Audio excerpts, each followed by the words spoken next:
अक्सर हम फिल्मों में देखते हैं कि हीरो एक साथ 10-10 गुंडों की पिटाई कर रहा होता है। वो कई ऐसे काम कर जाता है जिस पर आमतौर पर यकीन करना काफी मुश्किल होता है। लेकिन अगर आपको असल जिंदगी में असली हीरोज को देखना है तो इसके लिए आप देख सकते हैं भारतीय सेना के शौर्य और त्याग को। कभी खून को जमा देने वाली ठंड, तो कभी सांसों को थाम देने वाली समुद्र की गहराई, कभी जैसलमेर जैसी गर्म जगहों पर ऊंट पर बैठकर हमारी सीमाओं की पहरेदारी, तो कभी आपदा में अपनी जान की परवाह न करते हुए अपने देशवासियों के जान की हिफाजत करना। मैदान कोई भी हो, लड़ाई एक जैसी। इन्हीं सशस्त्र बलों की एक शाखा है इंडियन नेवी। आज भारतीय नौसेना दिवस है। स्वागत है आप सभी का ध्येय टीवी में। अभिवादन स्वीकार कीजिए केसरी पांडे का। और न्यूज दिस आर के आज के इस एपिसोड में हम बात करेंगे भारतीय नौसेना दिवस और इससे जुड़े कुछ दूसरे महत्वपूर्ण पहलुओं की भी। इंडियन नेवी भारतीय सशस्त्र बल की एक समुद्री शाखा है जिसकी स्थापना साल 1612 में हुई थी।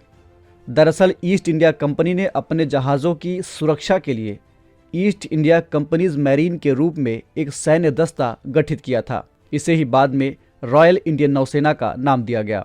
भारत की आज़ादी के बाद साल 1950 में नौसेना का पुनर्गठन किया गया और इसे भारतीय नौसेना का नाम दिया गया। 17वीं शताब्दी के मराठा सम्राट छत्रपति शिवाजी भोसले को भारतीय नौसेना का जनक माना जाता है। भारतीय नौसेना की मुख्य भूमिका देश के समुद्री तटों को सुरक्षित करना है। साथ ही अपने समुद्री यात्राओं, संयुक्त सैन्य अभ्यासों, परोपकारी मिशनों और सहायता आदि के जरिए भारत के वैश्विक संबंधों को बेहतर बनाता है। भारत का राष्ट्रपति नौसेना का कमांडर इन चीफ होता है। नौसेना का ऑपरेशनल और प्रशासनिक नियंत्रण चीफ ऑफ नेवल स्टाफ के हाथ में होता है। इसका क्रियान्वयन रक्षा मंत्रालय के एकीकृत मुख्यालय से किया जाता है। साल 1971 के भारत पाकिस्तान युद्ध में भारतीय नौसेना की जीत के जश्न के रूप में नेवी डे मनाया जाता है। पाकिस्तानी सेना द्वारा 3 दिसंबर को भारतीय हवाई क्षेत्र और सीमावर्ती इलाके पर हमला किया गया था। इस हमले के साथ ही साल 1971 का भारत पाकिस्तान का युद्ध शुरू हो गया। पाकिस्तान के खिलाफ जवाबी कार्रवाई करते हुए भारत ने ऑपरेशन ट्राइडेंट यानी ऑपरेशन त्रिशूल चलाया। ऑपरेशन त्रिशूल के तहत पाकिस्तानी नौसेना के कराची स्थित मुख्यालय को निशाने पर लेकर अभियान शुरू किया गया। एक मिसाइल नाव और 2 युद्धपोत की एक अटैकिंग ग्रुप ने कराची के तट पर जहाज़ों के समूह पर हमला कर दिया। इस युद्ध में पहली बार जहाज पर मार करने वाली एंटी शिप मिसाइल का इस्तेमाल किया गया था। इस हमले में पाकिस्तान के कई जहाज नष्ट कर दिए गए थे। इस दौरान पाकिस्तान के कई ऑयल टैंकर भी तबाह हो गए। कराची हार्बर फ्यूल स्टोरेज के नष्ट हो जाने की वजह से पाकिस्तानी नौसेना की कमर ही टूट गई थी।